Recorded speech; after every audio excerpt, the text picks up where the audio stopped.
Make sure he's not gonna kill me, thank you, because that would suck. That would kind of take the fun out of everything, wouldn't it?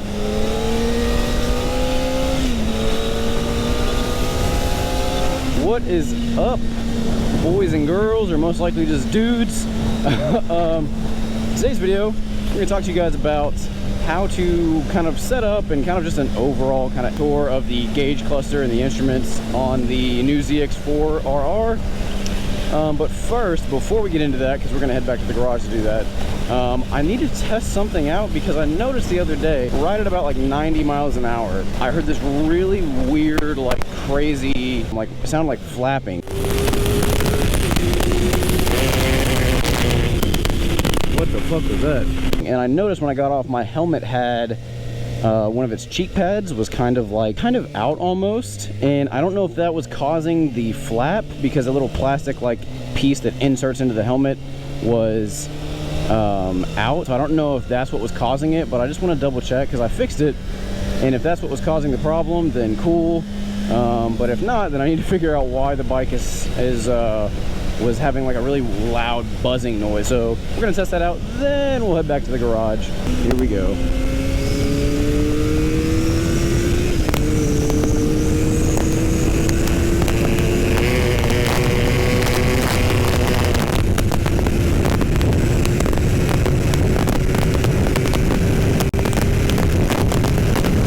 Interesting. Let's see if I hold my helmet again. Yeah, so weird. It's something with my helmet. But now we're gonna go back to the garage and show you guys some stuff so we can turn on the quick shifter, kind of go through the different ride modes. So I will see you guys back at the garage.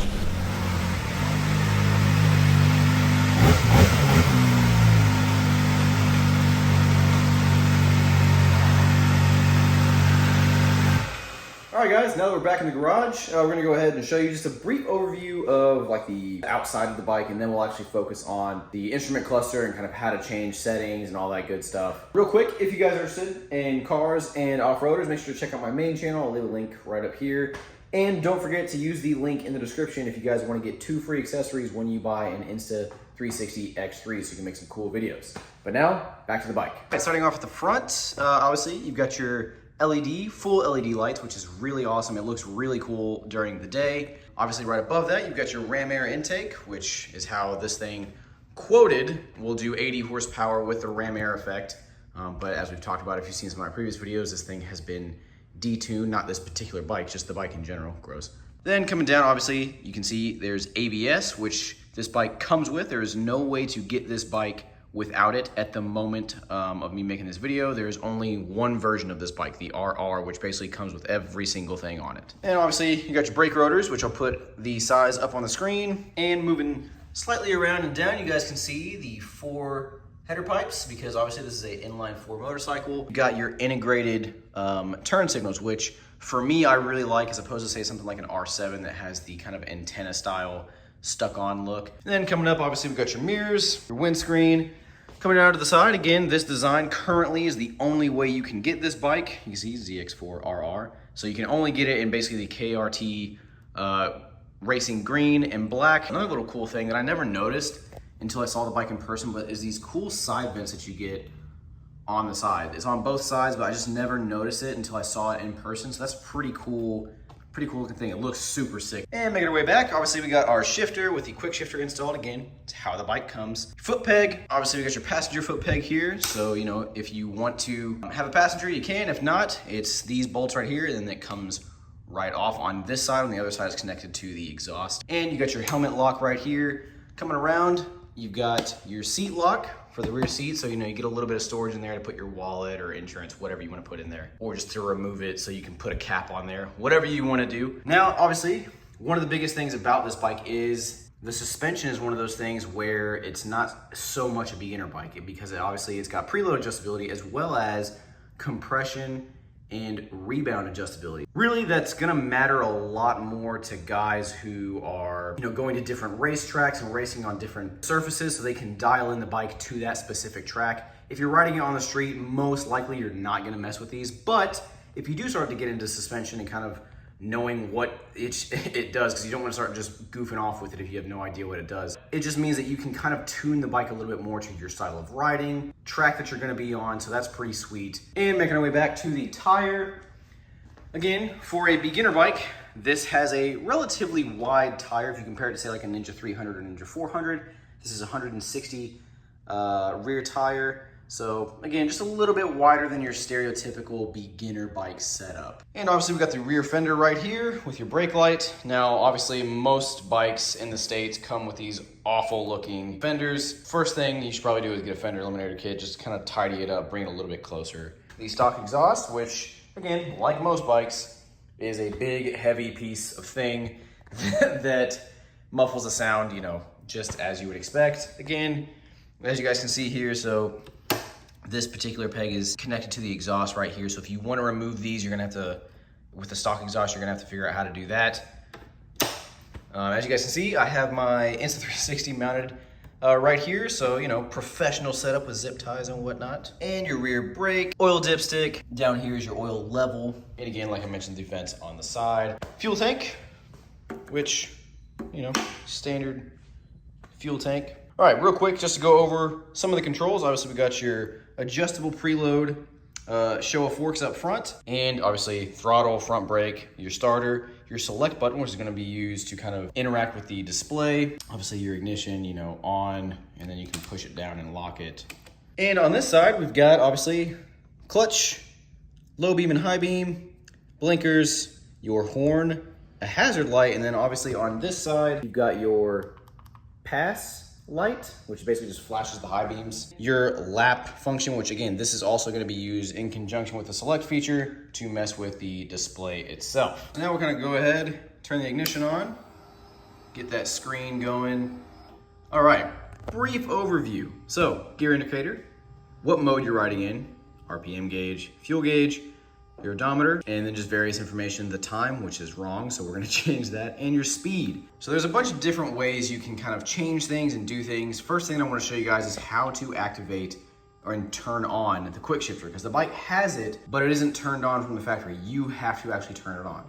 So what you're gonna do is put your hand on this guy, the bottom arrow, and the select, and you basically press and hold, and then the Kawasaki quick shifter, as they call it, KQS, will be turned on. You can turn it on or turn it off. However, you have to be stopped for it to turn itself on or off. All right, so quick shifter, no hands downshift. Ooh, that's smooth.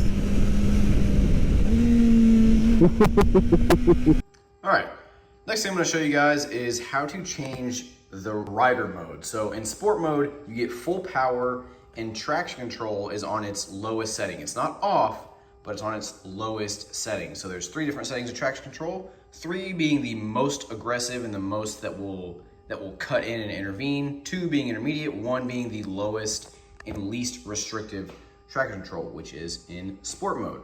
So you basically take your hand, push and hold here. Now it switches into road. Now road gives you still full power, but now you have traction control turned up to level 2. So it's gonna intervene a little bit more than say it would in sport mode. And if you push it down and hold again,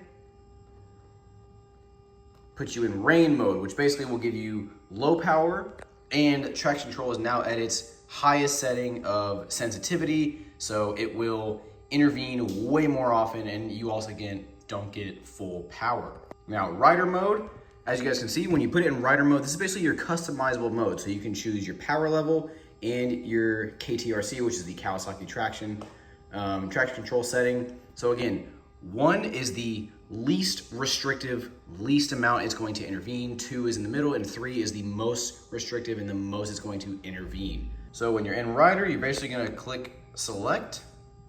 And then as you can see, the F is now flashing, so you can cycle through low in full power mode just by using the up and down arrows. If you hit select again, it's gonna push you over to the KTRC. And again, pushing it down moves you up in traction control settings, pushing it up all the way to where you can turn the traction control off if that's something that you're interested in. Or again, press the arrow, and then once you're done, press the select button, and it will go back to normal. And to go back to your other modes, just press and hold the up arrow like this. It'll go back into rain. Then you can press and hold it again, go back into road. All right, next up is something that I personally need to change, which is how to change the time, because it is not, as the bike thinks, 1:21. So I need to figure out how to change that. To get into those settings, you press these two buttons right here. You're gonna press them at the same time. Press and hold. And once you do that, it brings up your menu. Now this left button is to go basically just cycle through everything. And then the right button is for you to actually click into the menu. So we're gonna click into date and time, and we're gonna go through the clock, hit enter, and it is currently, boom, there we go. So now that's set, and to exit this, you basically have to press and hold each button again, and then it'll take you back to the main screen. Press both buttons, and you've got your vehicle settings, display, date and clock. There's also a Bluetooth setting that you guys can enable if you use, I think it's the Rideology app. So again, if you click into vehicle settings, you can change your shift light, whether you want it on, and if you do want it on, what RPM you want it to come on at. And again, if we're just staring at the main screen here, if you just start pressing the lap up and down arrows, that'll start changing down here, which will give you your average miles per gallon, or your current, miles per gallon, your average speed, all that stuff, your range, total time on the bike, the battery voltage, all that good junk. And then if you use the up arrow, it'll cycle through this section right here. So your trip A, your trip B, your total odometer, and obviously your temperature of the bike. All right guys, so there you go. Basically a quick overview of the bike, quick overview of the instrument cluster. If you guys have any specific questions, let me know and I'll do my best to answer them. And some of you might be wondering, you know, like, why did I do this in the garage and not like outside riding? Because you can't make a lot of those adjustments when you're moving, and just being permanently stopped with all my gear on out when it's like 90 degrees isn't the best idea. So that's why we're in the garage. Anyways guys, hope you enjoyed the video. Hope you found it interesting. Plenty more videos on this bike coming, and also on these guys behind me here. So yeah, anyways guys, hope you enjoyed the video. If you did, make sure to give it a like and subscribe, and I will see you guys in the next video. Take care.